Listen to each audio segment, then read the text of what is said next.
झीलें हमेशा से ताजा पानी का स्रोत रही हैं, लेकिन क्या आपने कभी ऐसी रहस्यमय झील के बारे में सुना है जिसके पानी में नर कंकाल तैरते हुए दिखाई देते हैं।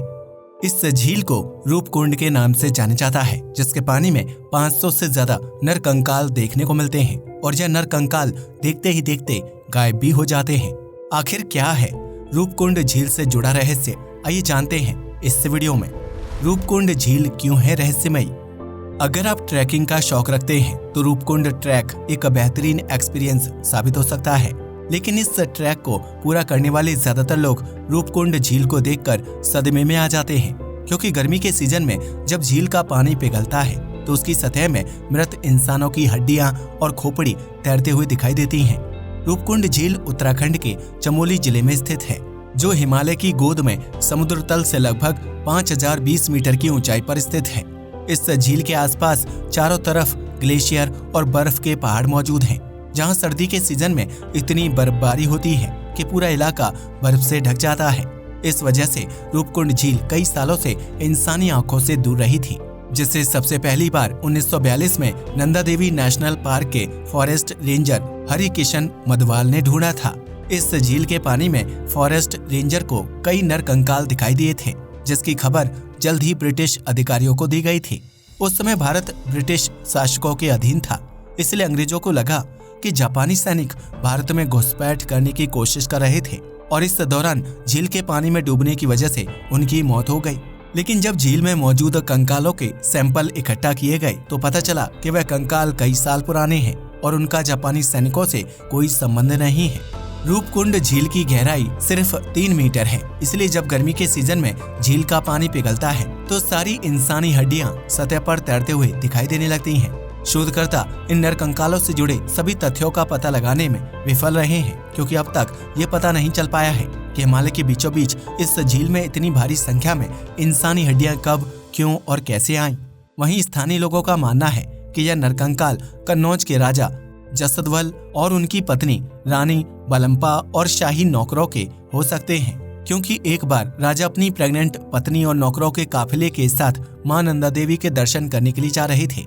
इस दौरान उनका काफिला रूपकुंड झील के पास से होकर गुजरा था, लेकिन तभी अचानक से भयानक बर्फीला तूफान आ गया था। उस तूफान की चपेट में आने से राजा, उसकी पत्नी और नौकरों की मौत हो गई थी, जिनके शव तूफान के साथ लुढ़कते हुए रूपकुंड झील के पानी में समा गए थे। चूंकि यह इलाका साल के ज्यादा समय बर्फ से ढका रहता है, इसलिए उन लोगों के शव डिकम्पोज होने में कई सालों का समय लग गया था, जबकि उनके कंकाल आज भी काफी अच्छी अवस्था में मौजूद हैं। शुरुआत में तो लोगों को लगा था कि रूपकुंड झील में सिर्फ राजा और उनके परिवार व नौकरों के कंकाल होंगे, लेकिन जब झील में रिसर्च की गई तो 300 से ज्यादा कंकाल प्राप्त किए गए थे।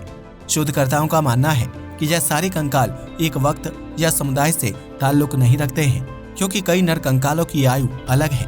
ऐसे में शोधकर्ताओं का मानना है कि रूपकुंड झील में अलग अलग समय में लोग डूबकर मरे हैं, जिनके कंकाल आज भी पानी के अंदर फ्रोजन अवस्था में मौजूद हैं।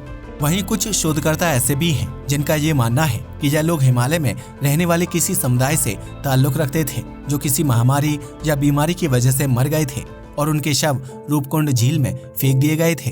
वहीं कुछ लोग मानते हैं कि रूपकुंड झील में मौजूद इंसानी कंकाल बर्फीले तूफान और हिमस्खलन का शिकार हुए होंगे, जो दोबारा कभी अपने घर नहीं लौट पाए और उनके अवशेष रूपकुंड झील में ही रह गए थे।